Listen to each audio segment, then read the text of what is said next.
Meu nome é Vinícius, sou cirurgião plástico especialista em controle corporal e hoje eu vou contar um pouco da minha história. O pessoal do marketing aí falou que é importante eu contar sobre mim porque as pessoas têm mais conexão com quem você já conhece. Então eu vou abrir aqui o livro da minha vida para vocês, contar como se a gente estivesse conversando aqui numa poltrona de aeroporto e conhecendo sobre minha vida. A gente tem muito tempo, decolagem é daqui 3 horas. 3 horas de vídeo também não, né? Mas assim, tem 3 horas o voo. Eu vou contar, se tá com tempo, eu vou te falar sobre como é minha vida. Eu já começo com meu nome, Vinícius, é desse jeito mesmo que escreve. Meu pai teve a ideia de não fazer tão comum, né? Que o Vinícius vem do latim, mas em Portugal e na Itália, eles gostaram de adaptar, tirar um pouco do latim, ficou Vinícius. Meu pai decidiu fazer assim e desde então, desse jeito. Outra coisa, eu nasci em Patos de Minas. Eu fui lá só pra nascer. É uma cidade que eu me considero natal, é Carmo do Paranaíba, uma cidade de 30 mil habitantes no interior de Minas. Naquela época não tinha uma grande maternidade. Meus pais, filho de primeira viagem, né? Fica todo preocupado, levou pra lá só pra dar aquela bagunçada numa pasta. E aí já trouxe de volta. Eu nasci no dia 9 de fevereiro de 1992, no dia do aniversário da minha mãe. Gente, não foi de propósito, não tem aquela coisa assim, ó. Ah, vai nascer mais ou menos ali, ó. Tira o filho antes. Não foi cesárea, foi parto normal e foi sem indutor. O bebê, ele tem um processo de maturação até chegar ao nascimento, gente. Imagina 9 meses devagarzinho até chegar no dia do aniversário da minha mãe, às 20h20, eu nasci em Patos de Minas, no dia do aniversário da minha mãe, que inclusive faz aniversário também, no mesmo dia da irmã dela. Aniversário triplo, eu considero isso uma benção, assim, a gente poder comemorar em família o resto da vida. E aí, como que começou? Minha infância já começou um pouco meio conturbada. Quando eu era bem criancinha, eu tinha uma alergia, uma conjuntivite alérgica bem grave e refratária a medicamentos comuns. Se eu olhava pra mim quando eu era criança, dava a impressão que eu tava chorando, meus olhos vermelhos ali, porque toda hora eu tava com alergia de algum processo. Aquilo me desenvolveu um astigmatismo por tanta modificação da córnea, de tanto coçar. E isso fez com que minha vida, assim, minha infância, que eu lembro, é ir de médico em médico. E eu acho que isso moldou a minha infância. Eu basicamente depositei todas as minhas energias em médicos, em conhecer consultórios, e eu acho que foi isso que fez eu desenvolver o desejo de ser médico, porque não tem médicos na família. E aí moldou outro aspecto da minha adolescência que eu não sei da onde que surgiu. Essa vontade que eu tenho de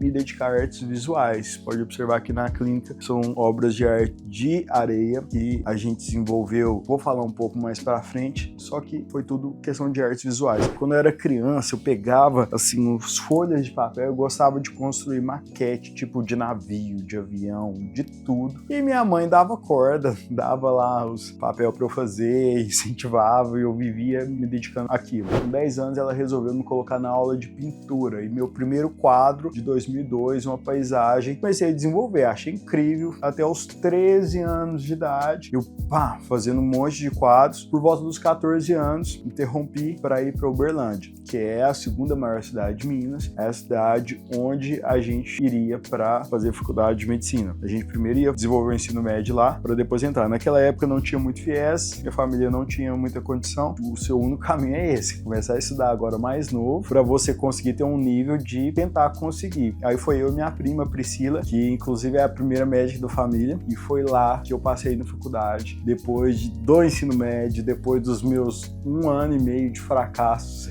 prestando provas de medicina. Finalmente eu passei a universidade que eu queria, que eu tenho muito orgulho, inclusive foi uma mudança de chave na minha vida. Eu acho que a coisa que mais mudou meu senso de permissão na minha vida foi ter passado na faculdade de medicina da UFA. E a partir daquilo me deu permissão para outras coisas, como por exemplo, o retorno dessas artes, porque antes de eu ir para Uberlândia, eu tinha interrompido. E quando eu estava na faculdade, eu falei assim, eu quero voltar a ver se eu consigo fazer. Só que, poxa, agora eu vou ser médico. Eu passei na UFA, em medicina, então eu achava que eu merecia um tipo de desenho especial. E eu comecei a me dedicar, e aí em 2014, final de 2014, virando Réveillon para 2015, eu fiz minha primeira obra de sal, que era um desenho do House, e aí eu vi que eu conseguia, o que dá mais permissão para fazer as coisas. Eu falei assim, nossa, quero fazer algo mais difícil ainda, quero fazer algo com areia. Eu tinha essa vontade porque durante a faculdade, inicialmente eu pensei em me tornar neurocirurgião. Eu sabia que cirurgião eu ia ser, mexer com alguma coisa manual. mas eu pensava que eu iria ser neurocirurgião.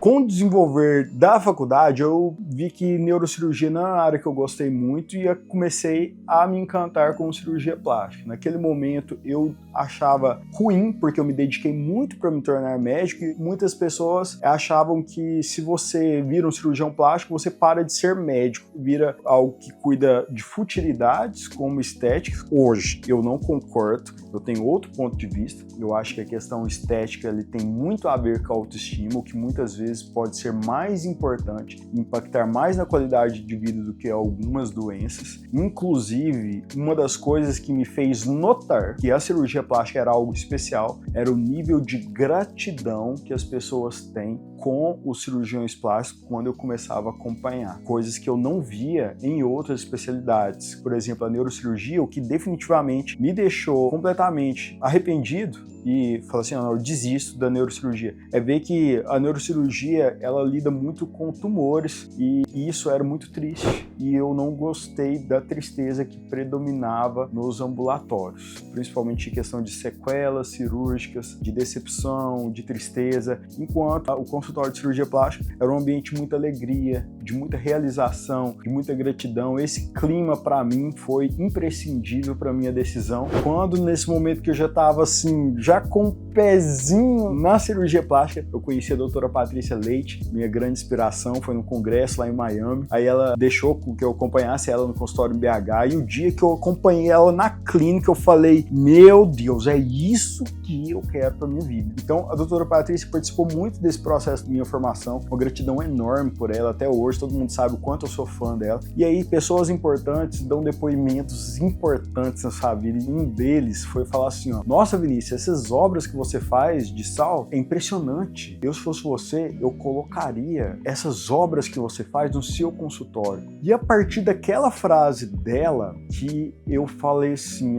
eu vou desenvolver essa habilidade. E aí eu passei anos assim tentando fazer. São processos caros também. Os meus erros custaram caro, né? Até eu conseguir chegar no ponto. E as coisas foram evoluindo. Depois eu formei como cirurgião plástico. Eu vim aqui para São Paulo para fazer cirurgia geral. Eu já tinha sido aprovado em Uberlândia, mas essa vontade de morar em São Paulo já era de muito tempo atrás. Considero realizado morando aqui em São Paulo, independente, mesmo antes de se tornar um cirurgião plástico. Eu já estava feliz de morar na cidade, que é a maior do Brasil, desde quando eu desisti de morar nos Estados Unidos, que eu já tive essa vontade também. Eu pensava assim, se eu sei estudar, eu posso ser médico aonde eu quiser. E aí, nesse congresso que eu encontrei a doutora Patrícia lá em Miami, eu estava lá exatamente para saber como que era a vida do médico lá. Inclusive, tinha um outro médico brasileiro, o Dr. Alex, que é cirurgião plástico em Miami, e eu falava assim, deixa eu ver essa possibilidade de ser cirurgião plástico. Gente, olha como que é as coisas. Exatamente nesse congresso lá em Miami, eu falei assim, não é aqui que eu quero ficar, não é nos Estados Unidos. Então eu quero a melhor cidade do Brasil, que eu mais sinto vontade, que é São Paulo. O paulistano, ele gosta muito de trabalho, eu gosto muito de trabalho, eu amo trabalhar, considero abençoado quando eu vejo que eu tenho saúde para trabalhar, então é aqui que eu queria morar. Fiz cirurgia geral no Hospital do Servidor Público Municipal e depois eu me tornei cirurgião plástico pela Unifesp, Escola Paulista de Medicina, que também foi um sonho antigo. Desde quando eu morava em Uberlândia, eu fazia os slogans assim da Unifesp, carregar o brasão dessa cobrinha triangular, essa era uma coisa que eu sempre quis. USP e Unifesp, para mim, a gente não pode ter sonhos muito absolutos, para mim eram as melhores e eu tinha essa vontade. Graças a Deus, depois a Unifesp se tornou a maior residência de cirurgia plástica do Brasil. Hoje ter um diploma da Unifesp, para mim também é uma realização, um grande trunfo, e eu sempre carrego isso como uma permissão.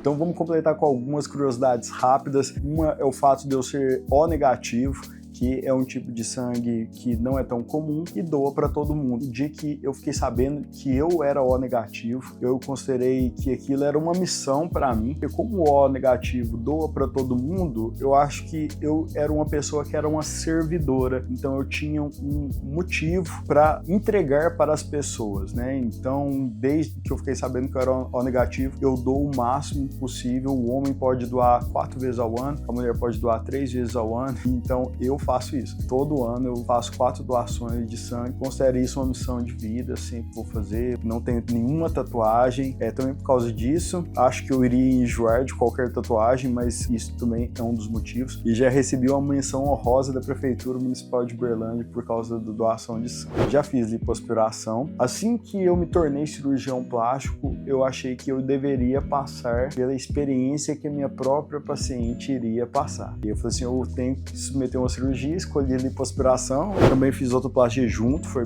meu brother, Dr. Iago Santana, também cirurgião plástico, que realizou a minha cirurgia. Fui muito feliz e agora mantenho todos os cuidados para não perder o resultado. Inclusive, fiz uma promessa de que assim que eu fizesse a minha lipo, eu não iria mais beber cerveja para não ter pontos de desequilíbrio que me voltasse a ter essa gordura. Tenho um irmão que, apesar de ser 3 anos mais novo, também faz faculdade de medicina, pode ser que ele também venha se tornar cirurgião plástico, estou na torcida, ou cirurgião plástico ou oftalmologista. Ele parece muito comigo, tem muita gente que acha que é gêmeos. Durante a faculdade de medicina, teve 2 especialidades que me chamou muita atenção, tanto a pediatria, que eu vi que eu gosto muito de criança, quanto psiquiatria. Tanto é que eu trago muito essa questão de análise, de saúde mental, de processos mentais durante a formação, processo de cirurgia plástica e o que impacta na mentalidade de cada um. Nesse momento, eu tenho realizado muito do que eu já sonhei, eu acho que hoje eu vivo um sonho, a agenda lotada, a gente não tem mais onde colocar pacientes cirúrgicos, mas ainda assim eu tenho o desejo de me tornar um dos melhores cirurgiões plásticos do Brasil e do mundo, já que os melhores cirurgiões plásticos do Brasil também são os melhores cirurgiões plásticos do mundo em contorno corporal, e eu tenho essa ambição, tenho essa vontade, creio que nos próximos anos aí eu chego até lá, fazendo o que a gente gosta, servindo, porque acho que esse é o motivo principal, servir pessoas é algo que me deixa realizado,